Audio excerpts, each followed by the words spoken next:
বাইতুল্লাহ এটা আমাদের কাছে নেয়ামত, যাদের উপর আল্লাহ তাআলা হজের সামর্থ্য রাখছে। দেরি করেন না।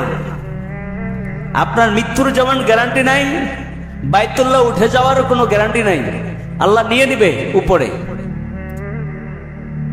হজের সামর্থ্য থাকলে হজ করে ফেলেন, দেরি করবেন না। মক্কাকে স্বচক্ষে দেখেন নাই, ভালোবাসা লালন করে আল্লাহর কাছে দোয়া করেন যে আল্লাহ অন্তত উমরার জন্য কবুল করেন। পারবো না ইনশাআল্লাহ? আল্লাহ আমাদের তৌফিক দান করেন। এই জন্য বাইতুল্লাহ যাবেন। কোরআনুল কারীম পড়তে পারেন না একটু, আমি বারবার বলি আপনাদেরকে, কোরআনুল কারীম খোলে খোলে একটু দেখার চেষ্টা করবেন। আল্লাহ তুমি কি বলছো, তোমার এই কালাম, তোমার কথা, তোমার সাথে কথা বলার যোগ্যতা অর্জন করা যায়, তোমার সাথে কথা বলা যায় একমাত্র মাধ্যম হচ্ছে কোরআন। আল্লাহ দিয়ে দিয়েছে যে বান্দা এনি হাউ যে কোনো সময় যদি চায় আমি রবের সাথে কথা বলতে পারবে, কোনো পারমিশন নেওয়া লাগবে না। সুবহানাল্লাহ। মুসা নবী তো পারমিশন নিয়ে কথা বলতেন, 3 মাস পর পর তুর পর্বতে যাইতেন। কিন্তু আল্লাহ তাআলা আমাদেরকে এমন নবীর উম্মত বানাইছে আর এমন গ্রন্থ দিয়েছে যে যখন তখন বিনা পারমিশনে আমার বান্দা আমার সাথে কথা বলতে শুরু করবে। কোনো পারমিশন লাগবে না। আপনি কোরআন খুলে একটু দেখেন, চোখ রাঙ্গান। যেহেতু এখনো জীবন আছে, হায়াত আছে, চেষ্টা করেন কোরআন কারীম শিখার। কোরআন কারীম একটা বোঝা মনে হচ্ছে যে আমাদের কাছে এটা একটা বোঝা না, এটা হচ্ছে আল্লাহর সাথে কথা বলার একটা মাধ্যম। এই কোরআন কারীমে যা কিছু দেখেন সব আল্লাহ তাআলার কথা, দুনিয়ার কোনো মানুষের বানানো কথা না। হয়তো আমরা এটাকে কাগজে কলমে লেখা পাচ্ছি, আমাদের দেশের মিশিংয়ের ছাপা হিসাবে পাচ্ছি, কিন্তু যখন কোরআন নাজিল হতো তো সাহাবায়ে কেরাম পাতার মধ্যে লিখতেন, যে এরকম পাথরের মধ্যে লিখতেন। ওই সময় তাদের কাছে এটা কতটা মূল্যবান ছিল। একটা জিনিস অ্যাভেলেবল হয়ে গেলে তার মূল্য কমে যায়, এটাই বোঝা যায়। আর যখন এটা কম থাকে তখন তার মূল্য বেশি থাকে। মুসলমান যখন সংখ্যায় কম ছিল, ইমানের পাওয়ার ছিল অনেক বেশি। এখন মুসলমান সংখ্যা অনেক বেড়ে গেছে, এই জন্য ইমানের পাওয়ার কমে গেছে। মনে করি ওই মানবতার কাজ, এটা আমার না, এটা অমুকের কাজ। 10 জন মুসলমান তো চলতেছে, ওনারা করবে, এটা আমি অন্যের উপর ছেড়ে দিয়েছি। নামাজ ইমাম সাহেব আছে, মুয়াজ্জিন সাহেব তো আছেই, কিছু মুসল্লিরা তো নামাজ পড়তেই যায়, মসজিদ তো আবাদ হচ্ছে, যাক এটা ওনাদের কাজ, আমাদের কাজ না। এই জন্য আমি মসজিদে আসি না। কিছু মানুষ তো কোরআন শরীফ তেলাওয়াত করতেছে, করুক, এটা ওনাদের কাজ। আমিও তো মুসলমান, কিন্তু আমার কাজ না। কিছু মানুষ জানাজার নামাজ পড়তেছে, পড়ুক, এটা ওনাদের কাজ। কিছু মানুষ তো অন্তত পক্ষে পড়তেছে, তা আমি না হয়ে গেলাম, তা আমি গেলাম না। আপনি কেমন মুসলমান বলেন? আমি আপনি কেমন মুসলমান যে আল্লাহ তাআলা কোরআন দেওয়ার পরও কোরআনটা খুলে একটু দেখলাম না যে আসলে আল্লাহ তাআলা কি বলছে, তেলাওয়াত তো শিখলাম না। আমাদেরকে তো বলাই হয়েছে কোরআন নাযিলের উদ্দেশ্য প্রথমে কোরআনুল কারীম তেলাওয়াত শিখো, তারপরে মুখস্থ করো, এরপর অর্থ অনুধাবন করে আমল করো। আমরা তেলাওয়াত তো জানি না, মুখস্থও পারি না, আবার অর্থ অনুধাবন করে আমল করব সেটাও করি না। এই জন্য ইসলাম সাইনবোর্ডে থাকবে, ইসলাম নামে থাকবে, সবাই ওই একই, তেলাওয়াত পারে না, মুখস্থ নাই, নামাজ কিভাবে পড়াতে হয় এটা জানে না। কোরআন শরীফ ওই কোরআন শরীফের জায়গায় আছে, আমার সিনায় কিঞ্চিত পরিমাণ নাই। এই জন্য সবাই ঠেলাঠেলি করবে, ভাই আপনি নামাজ পড়ান। আমি মনে করবো উনি মনে হয় জানে নামাজ পড়াইতে, ওনাকে ঠেলাঠেলি করব। উনিও মনে করবে না আমি জানি না, আরো জনে জানে, ওনাকেও ঠেলাঠেলি করবে। এইভাবে করে করে দেখবে কেউ নামাজ পড়াইতে জানে না। এমন এক সময় আসবে শেষ জামানায়। এই জন্য আল্লাহ রসুল ভবিষ্যদ্বাণী করে গেছেন যে তোমরা ইসলামকে সাইনবোর্ড হিসাবে, মাফহুমুল হাদিস যে ইসলামকে আমরা সাইনবোর্ড হিসাবে ব্যবহার করব। ইসলামে কি দিক নির্দেশনা দিয়েছে কিছুই আমরা আমলে নিব না। এগুলো আমলে নেওয়ার কাজ দুই একজন ব্যক্তির, ইমাম সাহেব, মুয়াজ্জিন সাহেব, আর হচ্ছে প্রথম কাতারে দাঁড়িয়ে যারা নামাজ পড়ে ইমামের কাছে যারা চলাফেরা করে এদের কাজ, আমাদের কাজ না। আমাদের কাজ দুনিয়াবি কাজ। দুনিয়ার সকাল অতিবাহিত হওয়ার পরে সকাল যখন আসে তো ঘুম থেকে উঠেই আল্লাহর নাম নেই না, নামাজেরও চিন্তা করি না, আমার কাজে এই টাইমে যাইতে হবে, মার্কেটে এই টাইমে যাইতে হবে, আমার কাজটা এই টাইমে ধরতে হবে, ঠিক ওটা ঠিক থাকে। ওই টাইমে আমি কাজে যাই, ওখানে গিয়ে পরিশ্রম করে কাজ করার পর দুপুরবেলা এসে খাবারটা খাওয়ার কথা চিন্তা করি যে দুপুরে বাসায় যেতে হবে, খাবার খাইতে হবে, কিন্তু আমার দুপুরে একটা জোহরের নামাজ আছে এই চিন্তাটা আমি করি না। মুখ দিয়ে এটা বের হয় যে জোহরের পরে খাবার খাবো, কিন্তু জোহরের নামাজ সে পড়ে না, খাবার খেয়ে আবার কাজে যায়। তো আবার সে আসরের সময় আসে বা কাদের একটু অবসরতা নেয়, কিছু আসর নামাজ পড়ে না, অবসরতা নিয়ে সে ঘোরাফেরা করে, আবার সে মাগরিবের সময় একটু আড্ডাখানায় যায়, কিন্তু সে মাগরিবের নামাজ পড়ে না। ওই যে মাথায় শয়তান, ওয়ালা তাত্তাবিউ খুতুওয়াতিশ শাইতান, আল্লাহ বলেন শয়তানের পদাঙ্ক অনুসরণ করো না।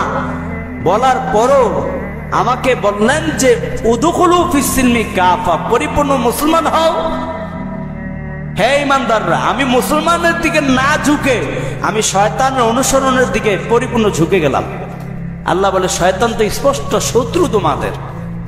আল্লাহর কথাটা ভালো লাগলো না, নিজের নফস যেদিকে নিচ্ছে, ডাইনে যা ডাইনে যাচ্ছি, বামে যা বামেই যাচ্ছি। ভালো মন্দ দুইটা বিষয় আল্লাহ আমাদেরকে অধিকার দিয়েছে, স্বাধীনতা দিয়েছে। আমি চাইলে ভালো গ্রহণ করতে পারি, মন্দও গ্রহণ করতে পারি, সত্য গ্রহণ করতে পারি, মিথ্যাও গ্রহণ করতে পারি। আমার দুইটা অধিকার আল্লাহ দিয়েছে। আমি চাইলে আমার লোভ লালসাকে বাস্তবায়ন করতে পারি, চাইলে লোভ লালসাকে আমি দমিয়ে রাখতে পারি। আমার জোর আকাঙ্ক্ষা, খারাপ চরিতার্থকে আমি লালনও করতে পারি, আবার এটাকে আমি দমিয়েও রাখতে পারি। কিন্তু আল্লাহ তাআলা কত মহান, কত মহানুভব, আমাদেরকে সব বিষয়ে পাকড়াও করেন না। আমরা ভালোর দিকে খুব কমই ঝুঁকি, সত্যকে খুব কমই গ্রহণ করি। আমরা আমাদের আল্লাহর নির্দেশগুলাকে খুব কমই বাস্তবায়ন করি। অন্যায় আর অসত্য আর মন্দ পথটাকে আমরা সবচেয়ে বেশি ধারণ করে থাকি। কি কথা বলেন? সবচেয়ে বেশি। এমন কোনো মানুষ নাই যে গুনাহ করে না, এমন কোনো মানুষ নাই যে অসত্যের পথে চলে না। আমরা তো আর ফেরেশতা নই। আমরা ফেরেশতা? ফেরেশতাদের মধ্যে খারাপ চরিতার্থের কোনো বিষয়, কামনা মন্দের কোনো বিষয় থাকে না। আবার ওনাদের ইবাদত আর আমাদের ইবাদত এক না। ফেরেশতাদের ইবাদত আর আমাদের ইবাদত এক না। আল্লাহ তাআলা আমাদেরকে অনেক দুইটা পথ দিয়েছেন, স্বাধীনতা দিয়েছেন, ভালো মন্দ। ফেরেশতাদের একটাই ভালোর পথ, আমাদের মন্দের পথ। এই জন্য সূরা ফাতিরের শেষ আয়াতের মধ্যে আল্লাহ তাআলা বলেন, ওয়ালাউ ইউআখিযুল্লাহুন নাসা বিমা কাসাবু মা তারাকা আলা যাহরিহা মিন দাব্বা, যদি আল্লাহ তাআলা এই ভূপৃষ্ঠের সকলকে, প্রত্যেকটা মানুষকে যদি তাদের কর্মের জন্য পাকড়াও করতেন, একটা মানুষও ছাড় পেত না, একটা প্রাণীও ছাড় পেত না। আপনি গোপনে কি করেন জানে কে? আপনি প্রকাশ্য কি করেন এটাও জানে কে? তা আপনি প্রকাশ্য গুনার চাইতে গোপনীয় গুনাহ অনেক বেশি করছেন, আল্লাহ জানে। আল্লাহ কিন্তু চাইলে আপনাকে আপনার সমস্ত কর্মের জন্য পাকড়াও করতে পারতেন, কিন্তু আল্লাহ পাকড়াও করে না, আল্লাহ ক্ষমা করে দেয়। সুবহানাল্লাহ, কেমন মহানুভব আল্লাহ! আপনি তওবা করা মাত্রই আল্লাহ তাআলা আপনার তওবা কবুল করে। হাদিসের মধ্যে, সহিহ মুসলিমের মধ্যে আসছে যে বান্দা যদি আল্লাহর সাথে শিরক না করে, আর শিরক ছাড়া পৃথিবীর যত গুনাহই সে করুক, আল্লাহ তাআলা ওই বান্দা কবরে যাওয়ার পর ওই পরিমাণ ক্ষমা নিয়ে, যে পরিমাণ গুনাহ নিয়ে কবরে গেছে, ওই পরিমাণ ক্ষমা নিয়ে আল্লাহ বান্দার কাছে উপস্থিত হয়ে যায়। সুবহানাল্লাহ, কেমন আল্লাহ, কেমন আল্লাহ! আর সে আল্লাহকে আপনি একটু ভালোবাসেন না, সে আল্লাহকে একবারের জন্য দিনে স্মরণ করেন না, সপ্তাহ চলে যায় স্মরণ করেন না, মাস চলে যায় আল্লাহকে স্মরণ করেন না। আল্লাহ আপনাকে সৃষ্টি করলেন অনর্থক। আল্লাহ তো অনর্থক কাউকে সৃষ্টি করেন নাই, পৃথিবীর একটা প্রাণীকে আল্লাহ অনর্থক সৃষ্টি করেন নাই। আমাকে আপনাকে আল্লাহ সৃষ্টি করেছেন আল্লাহর ইবাদতের জন্য, এটা জানি। আর সমস্ত মাখলুককে সৃষ্টি করেছেন আমাদের সেবার জন্য, আমাদের সেবার জন্য। সুবহানাল্লাহ বলেন। আমরা শুধু আল্লাহর হুকুম বাস্তবায়ন করব বিধায় আল্লাহ তাআলা পৃথিবীর সমস্ত প্রাণীগুলাকে আমাদের সেবায় নিয়োজিত করে দিয়েছে। না হয় আল্লাহর কি ঠেকা পড়েছে বলেন? আমাদের কাজ আল্লাহর হুকুম পালনে রত থাকা, আর সমস্ত মাখলুকের কাজ আমাদের সেবায় নিয়োজিত থাকা। এই জন্য ইসলাম সাইনবোর্ডে থাকবে, ইসলাম নামে থাকবে। আমি মুসলমান, আজান দেওয়ার পরও নিচে দিয়ে চলে যাই, আজান দেওয়ার পরও বাসায় বসে থাকি, আজান দেওয়ার পরও টিভিটা খুলে থাকি, আজান দেওয়ার পরও মোবাইলের মধ্যে ব্যস্ত থাকি, নামাজের জন্য মসজিদে আসি না, আজান দেওয়ার পরও নিজের কর্মে ব্যস্ত থাকি। আমার কাজটাই বড়, আমার কাজটাই বড়, আমার কাজটাই বড়। এই জন্য কাজটাকে বড় করে দেখি, আল্লাহর হুকুমটাকে বড় করে দেখি না। এই জন্য আমি মসজিদে আসি না। এখন যদি বলতেন হুজুর আপনি তো শুধু খতিব, তাহলে না কথা ছিল যে আমি কথাগুলো বানায় বলি। আমি তো ইমাম, আমি তো দৃশ্যমান, আমি দেখছি যে মসজিদ 4-5 কাতারের মসজিদ অত্র এলাকার মধ্যে না হয়তো 1.5-2 লাখ মানুষ বসবাস করে। 1 লাখেই ধরলাম, 50,000ই ধরলাম, 50,000 বাদ দেন, 20,000ই মানুষ অত্র এলাকার মধ্যে ধরলাম। আর 20,000-এর মধ্যে কি 19,000ই হিন্দু, 19,000 কি বিধর্মী, আর 1,000 মুসলমান, তাও ধরলাম। মসজিদের 4-5 কাতারে 200-300 মানুষ হয়। 1,000 মুসলমানের মধ্যে 200-300 জন মানুষ ইমানদার নাই, প্রকৃত মুসলমানওয়ালা নাই। কোথায় তারা? কোথায় হারিয়ে যায়? ফজর হলে হারিয়ে যান কোথায়, জোহর হলে কোথায় হারিয়ে যান, আসর কোথায় হারিয়ে যান। মার্কেটও থাকেন বুঝলাম, সবাই কি মার্কেটে চাকরি করে? অত্র এলাকার মধ্যে যারা সামনে দেখি অন্য এলাকার মানুষ এখানে এসে চাকরি করে, কলকারখানা এখানে তাদের রয়েছে, ব্যবসা প্রতিষ্ঠান রয়েছে, ওনারা কোথায়? আপনি চিন্তা করেন, এই সমাজ মুসলমানের সমাজ, এটা কোনো হিন্দুর সমাজ না। আমরা ভারতে থাকি না, বাংলাদেশেই থাকি। এই সমাজে অধিকাংশই, এই সমাজে যদি ধরেন যে 50,000 মানুষ বাস করে, তার মধ্যে 500 জন ধরলাম, না হয় 1,000 জন ধরলাম বিধর্মী হিন্দু, আর বাকি 49,000 তো মুসলমান। এই মসজিদ কয়জন দিয়ে পড়ে? ফজরও দেখি অল্প সংখ্যক, জোহরও দেখি অল্প, আসরও দেখি একদম সীমিত, মাগরিবও আরো কম, এশার মধ্যে তো নাই কম।